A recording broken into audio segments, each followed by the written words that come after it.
Alors, hop, apparemment ça fonctionne. Allô les merveilles.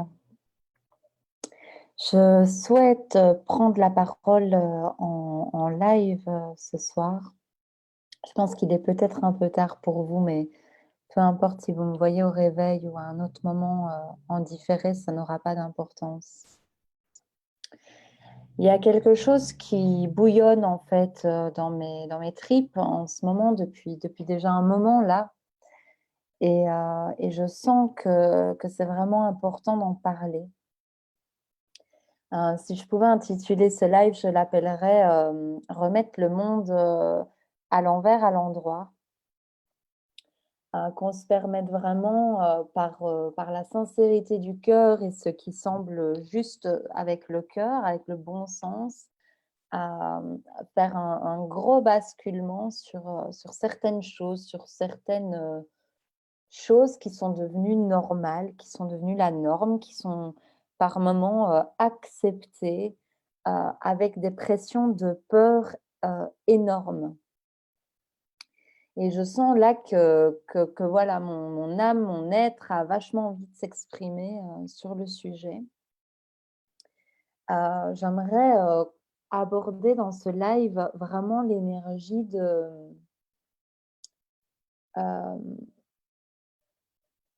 d'inversion accusatoire, des gros paradoxes en fait en cours que je peux observer, vraiment utilisés avec des gros leviers de peur, de méfiance, enfin des gros dogmes de séparation, hem, presque démoniaques en fait, si je peux oser ce mot. Et j'aimerais parler, j'aimerais utiliser 2 exemples et peut-être éventuellement un troisième. Hem,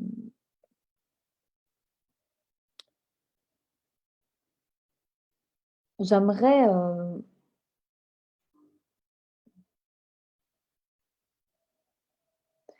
j'aimerais vous parler de la joie, en fait, et de ce qui semble vrai et juste dans notre cœur, dans votre cœur, dans mon cœur à chacun.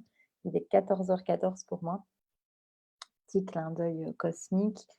Vraiment, en fait, de sentir que lorsque l'être humain que nous sommes prend une décision ou acte un choix qui semble sain, qui semble aligné, qui semble prendre soin de soi, qui semble ce que j'appelle s'écouter vraiment, eh bien, il y a forcément un courant contraire comme ça qui peut se sentir et qui peut se vivre dans les humanités. Et moi, aujourd'hui, j'aimerais un petit peu qu'on casse l'énergie de certains tabous, certaines énergies qu'anciennement je gardais un peu pour moi en mode allez, médite d'abord et puis tu t'exprimeras plus tard sur le sujet, comme si une réaction brute, authentique et telle quelle n'était pas cuirassée. Mais en fait, je sens que c'est vraiment toujours là et je sens vraiment l'appel de cette expression. Donc j'aimerais donner un exemple en fait qui m'a très, très, très, très fort touchée personnellement ces derniers mois et je vais vous partager ça. Hem,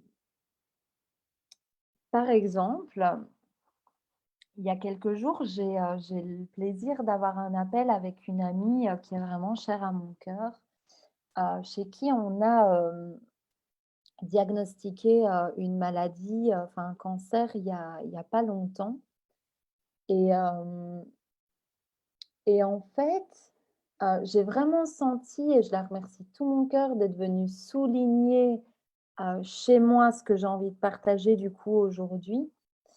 Elle me partageait qu'en allant à ses rendez-vous, donc pour prendre soin d'elle, en médecine traditionnelle pour le coup, hem et bien dans sa voiture, elle y allait, je lui demande comment ça s'est passé tout ça et elle me dit, ben, qu'en y allant en fait, Elle avait vraiment une joie, elle ressentait vraiment, la préciosité de chaque moment et qu'elle y allait en chantant, en fait et qu'elle s'était sentie, ben, vraiment bien, quoi, pour le coup et j'ai vraiment senti, on en a parlé, de cette culpabilité flottante d'aller bien. Cette culpabilité flottante de comme si elle avait pas le droit d'aller à son rendez-vous médical en allant bien, en chantant, comme si c'était presque quelque chose de puni, de punissable quoi, comme s'il y avait une obligation à jouer une scène de film dramatique, hem, voilà, comme s'il y avait une obligation, un courant, hem traditionnelle de la norme, où, bah, voilà, on apprend une mauvaise nouvelle, enfin quelque chose qui vient chercher vraiment dans les profondeurs de l'individu, qui remet en question énormément de sa manière de vivre, de certaines façons de se comporter avec soi-même, la manière d'aimer ce corps, de lui parler, de traiter ses eaux internes et cetera.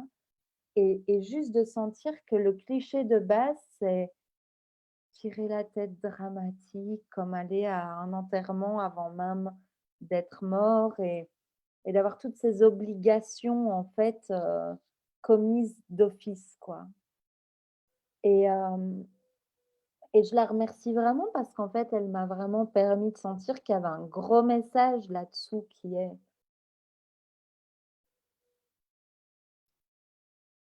que dans cette conscience que demain n'existe pas, que demain est en train de prendre forme maintenant, que on ne sait même pas notre prochaine pensée.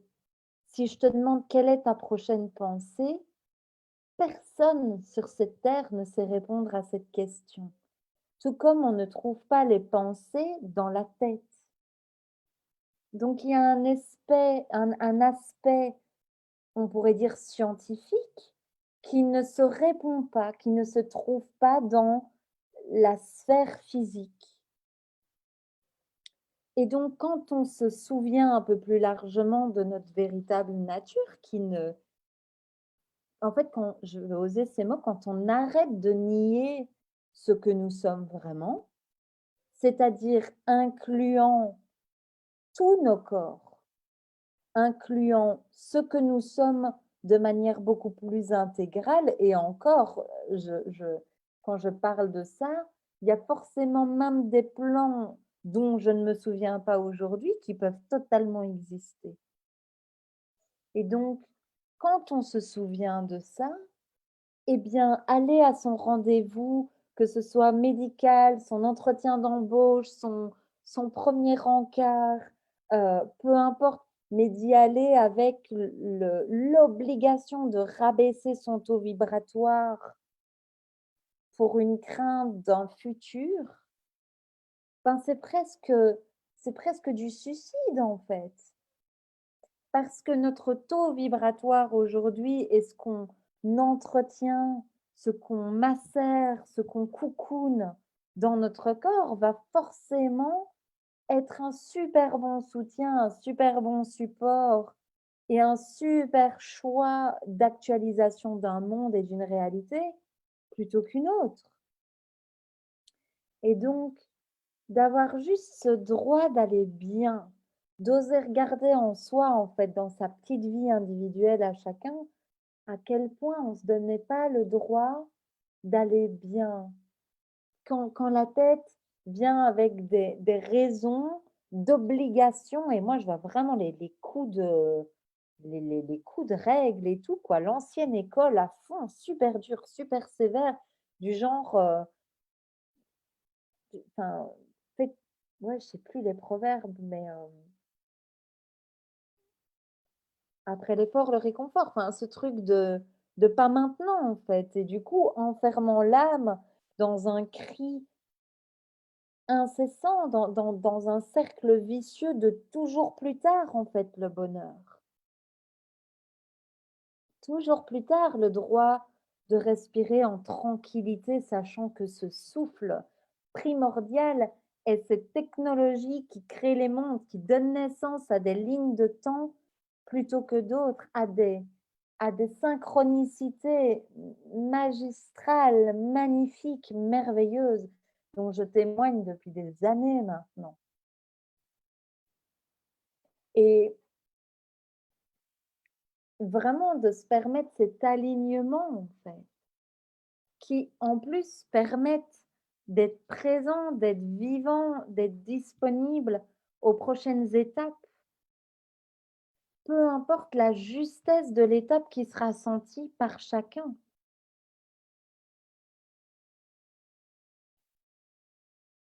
Et juste de sentir que je vais aller un tout petit peu plus loin dans l'exemple de ça parce que je me ça m'a vraiment ça m'a fait un électrochoc, en fait. Ça m'a fait: «Tu déconnes, on en est toujours là». Enfin, ça m'a vraiment fait genre: «Purée, mais il y a du pain sur la planche, quoi». Mais vraiment, vraiment, vraiment, vraiment. À un moment donné, il y a une discussion qui se fait, avec, quelqu'un du corps traditionnel, et en fait, peu importe d'où la personne vient. Moi, j'insiste vachement là-dessus, que la personne soit fleuriste, que la personne soit médecin, que la personne soit, ardoisier, que la personne soit auteur, que la personne soit philosophe, enfin, peu importe, en fait. Vraiment, ça il y a aucune, différence entre un humain et un autre. Mais d'entendre en fait que lorsque ce qui était le cas de mon ami, lorsque quelqu'un en fait qui se souvient de cette nature profonde, ose l'affirmer et l'exprimer au contact de quelqu'un d'autre, mais que ce soit un frère, les parents, les oncles, les anciens collègues ou les collègues de travail, enfin peu importe avec qui vous partagez votre quotidien. Lorsque cet ami le fait et que quelqu'un lui répond sur un ton sarcastique en mode, «Non mais sinon, il y a Lourdes aussi». Dans le sens, sinon il y a les tarés qui vont prier à Lourdes en fait, hein, vous pouvez toujours aller prier un miracle. Eh bien moi d'entendre cette remarque-là hier, ça m'a vraiment, vraiment, vraiment fait sentir que nous exprimer les uns les autres sur ce qu'on ressent, c'est vachement important.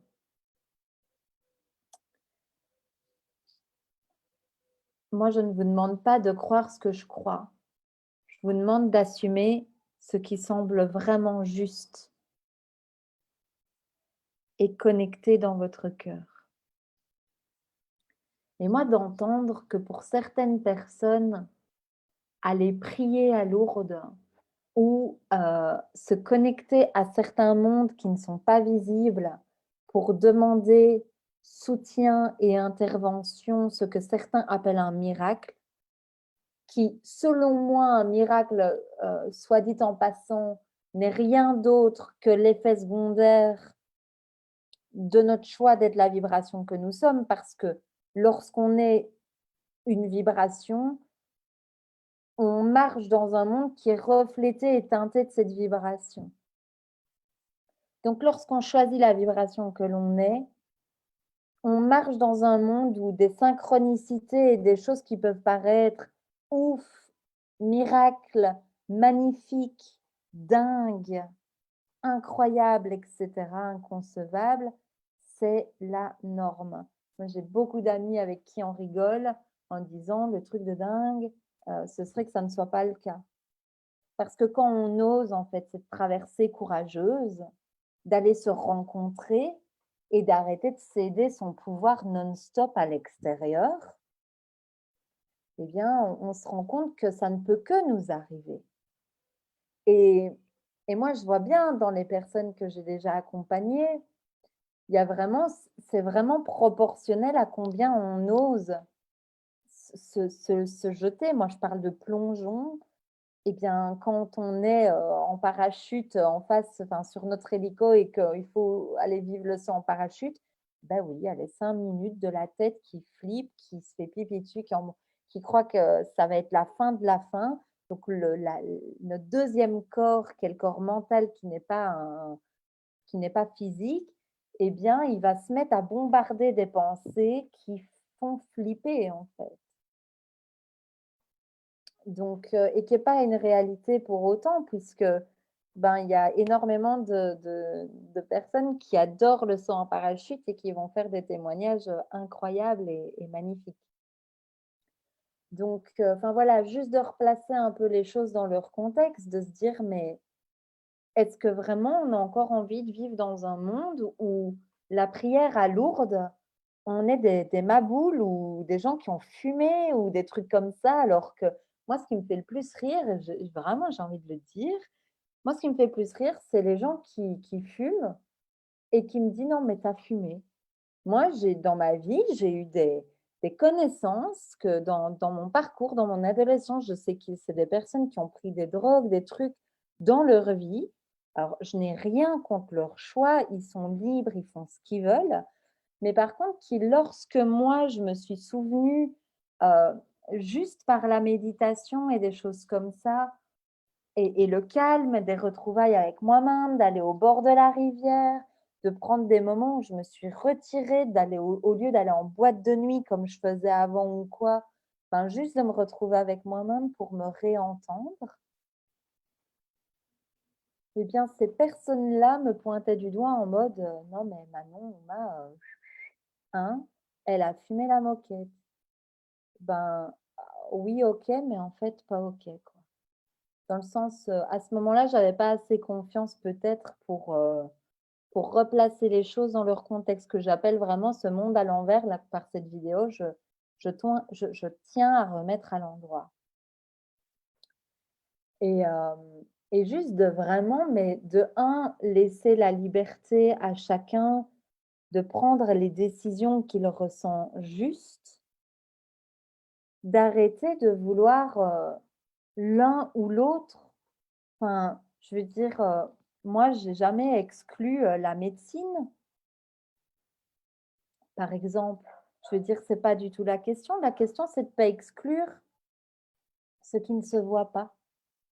Que c'est pas parce que ça se voit pas que ça existe pas. C'est pas parce que ça se voit pas que c'est foudingue. Alors je sais bien que quand on ne sait pas expliquer les choses, on a l'habitude, c'est Idriss Aberkan qui parlait beaucoup de ça, de passer par ces 3 phases de d'abord considérer que c'est un truc de c'est dingue, genre: «Non, non, c'est dingue, ça fonctionnera pas ton truc ta ta ta» et puis après ça passe par dangereux et puis après ça passe par, normal, genre, «Je le veux» quoi.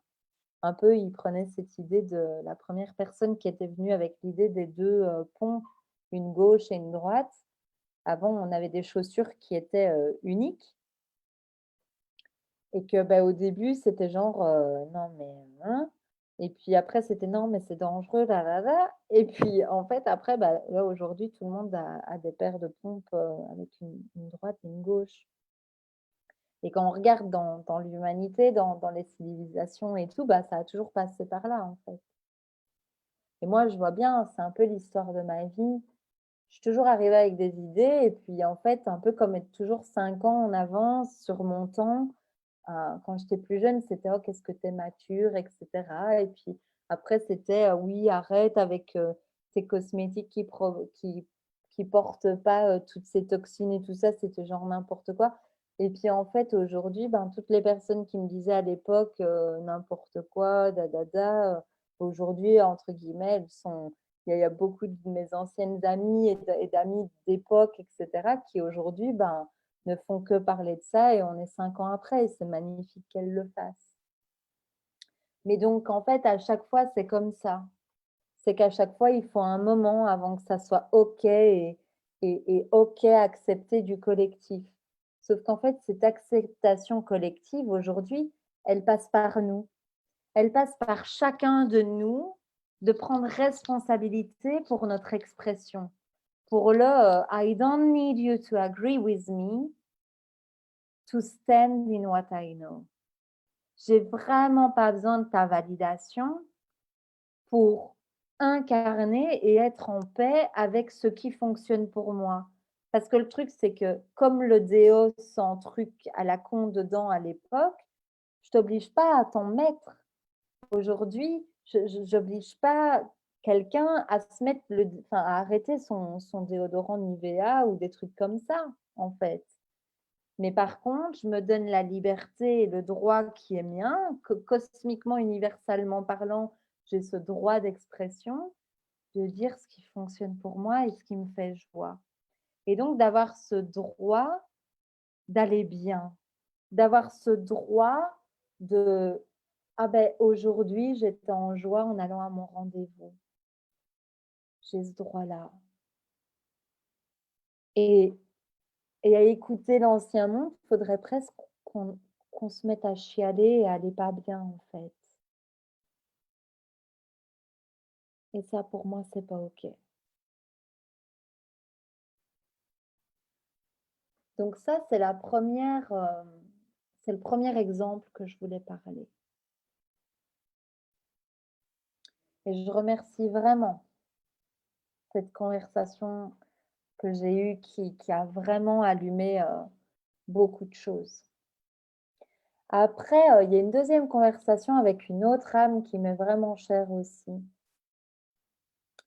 qui m'expliquait qu'en ce moment, donc c'est une âme qui est partie voyager et qui forcément a eu la conscience qui s'est ouverte parce que c'est pas nouveau, c'est pas pour rien que beaucoup d'universités choisissent dans le cursus universitaire de voyager parce que c'est un outil de croissance et d'ouverture et de renforcement, d'empowerment qui est énorme.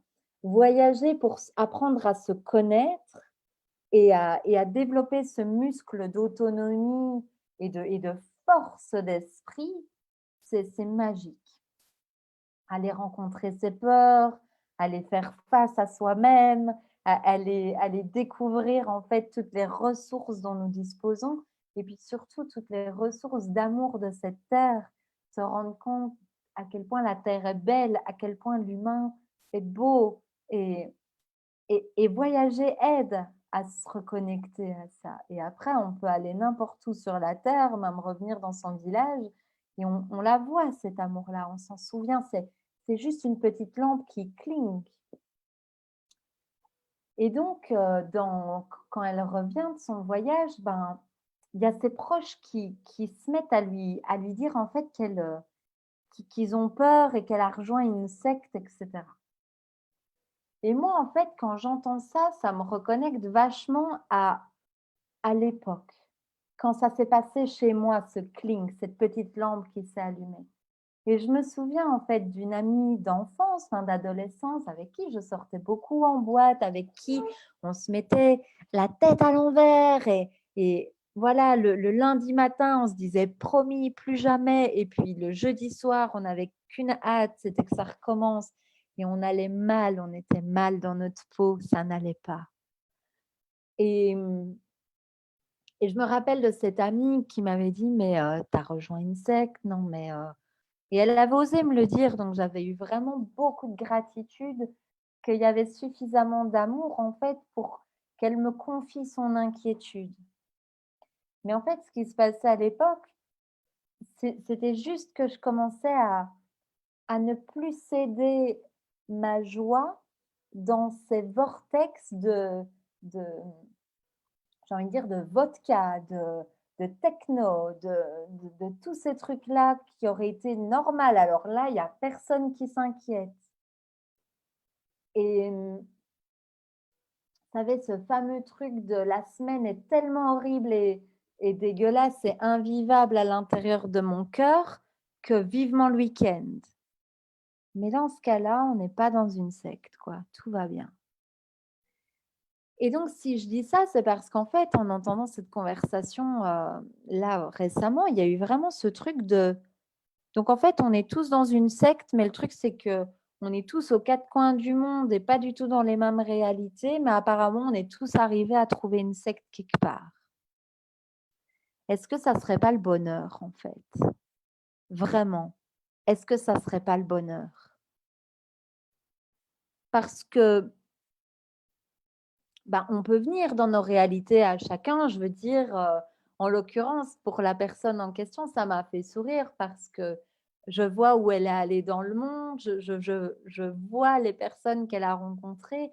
Et à part des personnes qui sont amoureux des fleurs et de préserver les arbres, les grands ancêtres de certains pays et de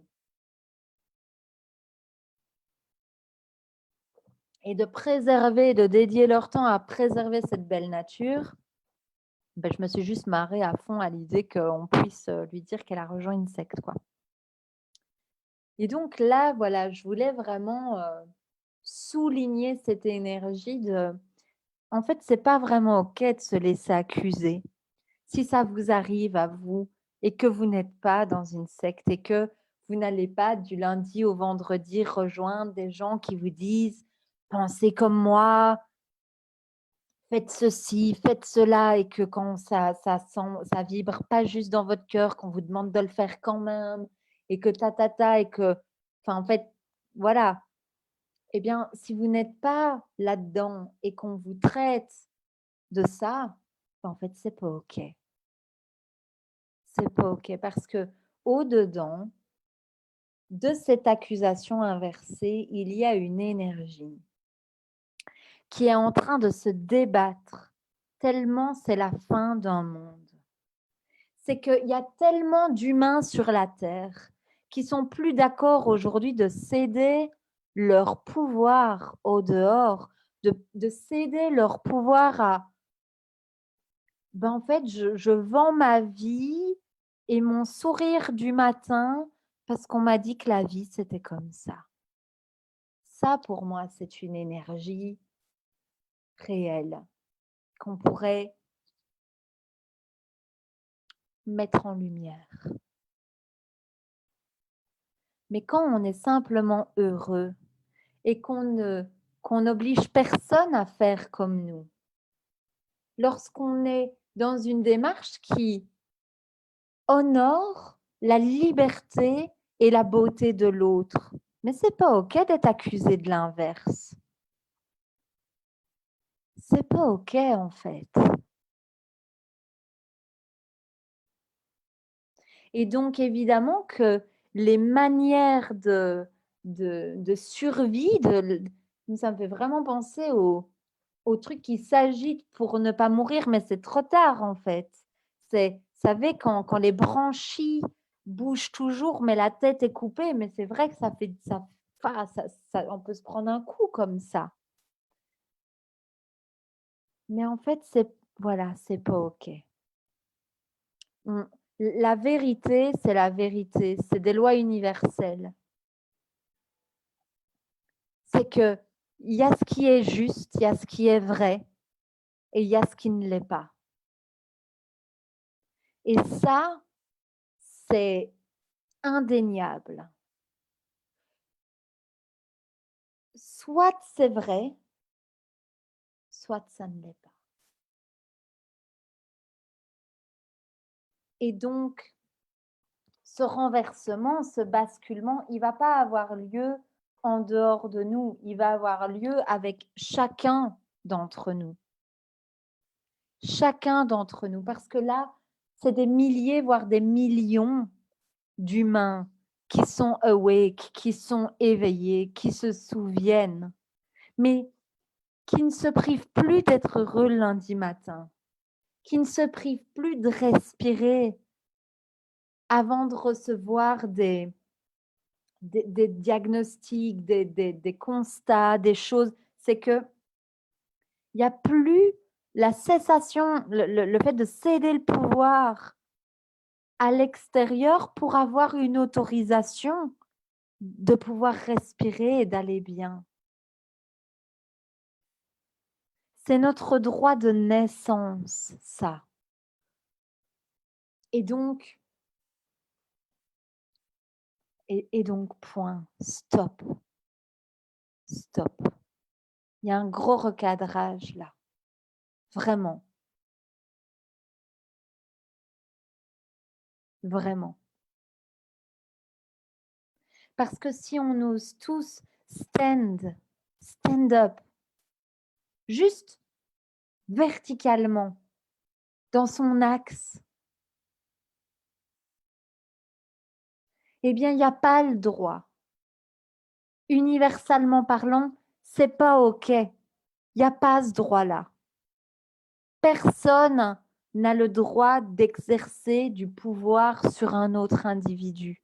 On peut avoir du pouvoir ensemble pour quelque chose qu'on agree, un agreement, comment ça s'appelle un agreement sur quelque chose qu'on s'accorde sur un but commun.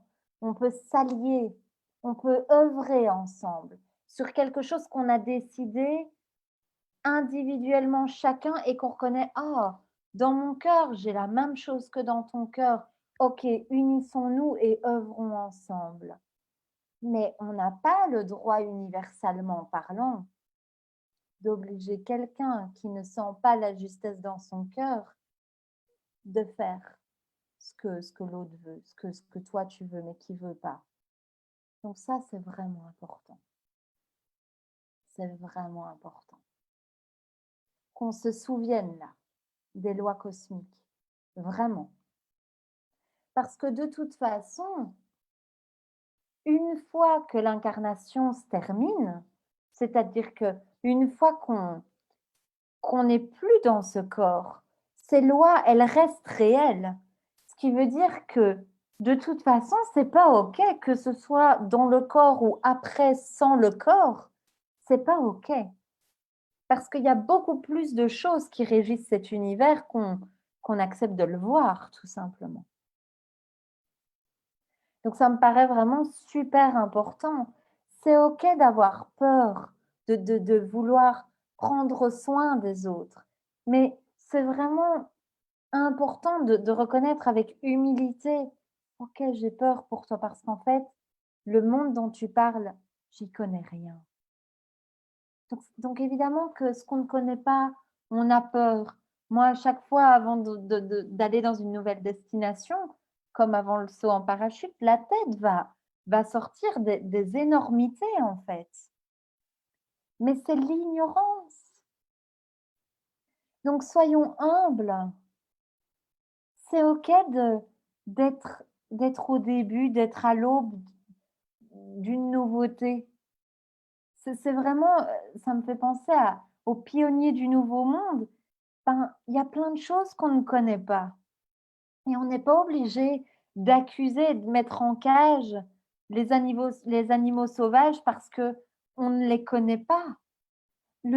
Franchement, enfin, c'est avec tout mon cœur quand je vois ce qu'on fait aux requins, ce qu'on fait aux animaux de la jungle et tout ça, parce qu'on en a peur, parce qu'on en a peur. Alors qu'en fait, il n'y a pas d'énergie sur cette terre qui naît le matin avec l'envie de tout détruire. Et donc oui, l'être humain a été encodé, lobotomisé du cerveau. Je pense au film Requin de la mer, Dents de la mer et ces choses-là, qui donc c'est deeply inside of yourself. C'est profondément ancré dans l'héritage de l'humanité. Il y a des peurs où, vous savez, c'est quand on vient avec le oui, mais enfin, nanana, il y a ça quand même. Est-ce que tu es vraiment sûr? Ou est-ce que c'est ce que tu as lu? Ou est-ce que c'est ce que tu as vu à la téloche? Ça vient d'où ta certitude? Est-ce que tu en es vraiment sûr? Et plus grand encore, est-ce que ta certitude te fait du bien? Est-ce que ta certitude te coupe de la vie et d'un bout de toi-même? Ou est-ce qu'elle ouvre? Ou est-ce qu'elle considère le potentiel de beauté de la vie? Qu'est-ce qu'on demande à voir, les êtres humains? Qu'est-ce qu'on demande à voir? Est-ce qu'on n'en a pas marre de tenir comme ça, dur comme fer, à notre histoire qu'on raconte depuis la nuit des temps, que le monde est moche et que tatati et que tatata et que méfiance. Alors je ne dis pas de mettre à la poubelle son discernement. Douter, évidemment. D'ailleurs, c'est OK de douter. C'est ultra sain. Moi, il y a évidemment, on pose le pour, le contre, on se pose dans son cœur, on prend un moment, on arrête de demander à l'extérieur de choisir pour soi, juste dans son cœur, comment ça sent. Et puis on prend une décision. Il n'y a rien de négatif au doute, à la remise en question. Justement, remettons-nous en question. Umana weke meke. C'est super important. Mais je pense notamment au langage de lumière. Moi, je vois bien, je peux avoir certains membres de ma famille qui se disent: «Mais qu'est-ce qu'elle fait? Mais elle a complètement disjoncté». Et puis je vais avoir des dizaines, de dizaines, de dizaines, pour pas dire plus, qui me témoignent des choses complètement magnifiques par rapport à ça. Et c'est OK que ça paraisse étrange, mais on en reparlera dans quelques années. C'est OK d'être au début d'une nouvelle ère. C'est OK de passer pour des gens bizarres quand on vient enfanter, donner naissance à une nouvelle terre, à un nouveau monde. Il passe par nous. Donc c'est vraiment important, cette position. C'est vraiment super important.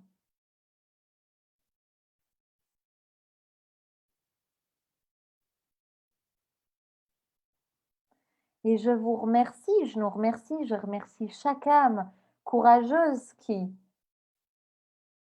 s'accorde assez de crédit à soi-même, dans son opinion à soi, dans son expérience de vie à soi. Parce que moi, j'ai pas envie de créer des croyants, hein. Je faisais beaucoup la différence dans une petite vidéo entre l'enseignant et l'enseigneur, hein. Un mot qu'on n'aime pas, hein, parce que ça ressemble à des trucs un peu sales qui ont eu lieu dans certains courants religieux.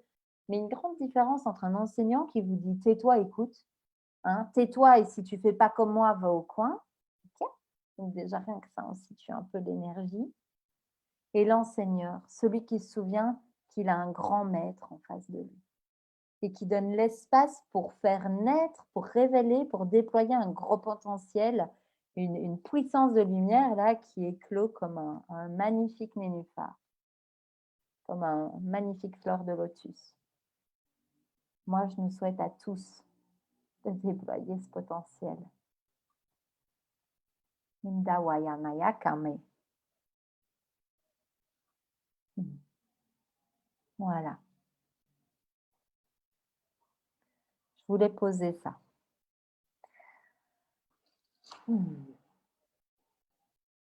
C'est tellement important qu'on ose voicer, qu'on ose partager, qu'on ose témoigner de ce qui est vrai pour soi.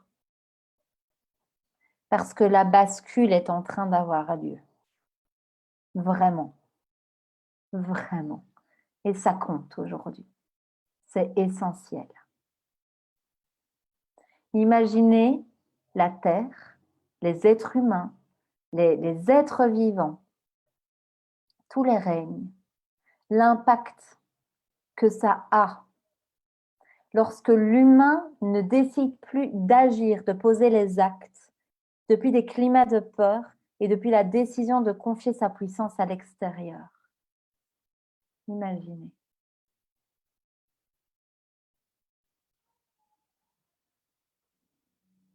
J'ai l'intime conviction qu'on est là pour ça. Et ça change tout. Et je remercie ces âmes que je connais, que je côtoie, les âmes qui me témoignent des bascules de vie, des bascules de sourire. Le choix de la simplicité du cœur, plutôt que le monde du délai, du demain, du après ça, du plus tard, du tatati, du tatata, et d'être pressé comme des cicerons. Choisir la vibration que nous sommes, c'est maintenant, c'est tout de suite, c'est sans délai. ça nous emmène dans un monde tellement différent. Prenez soin de vous, vraiment, prenez soin de vous. Aloha.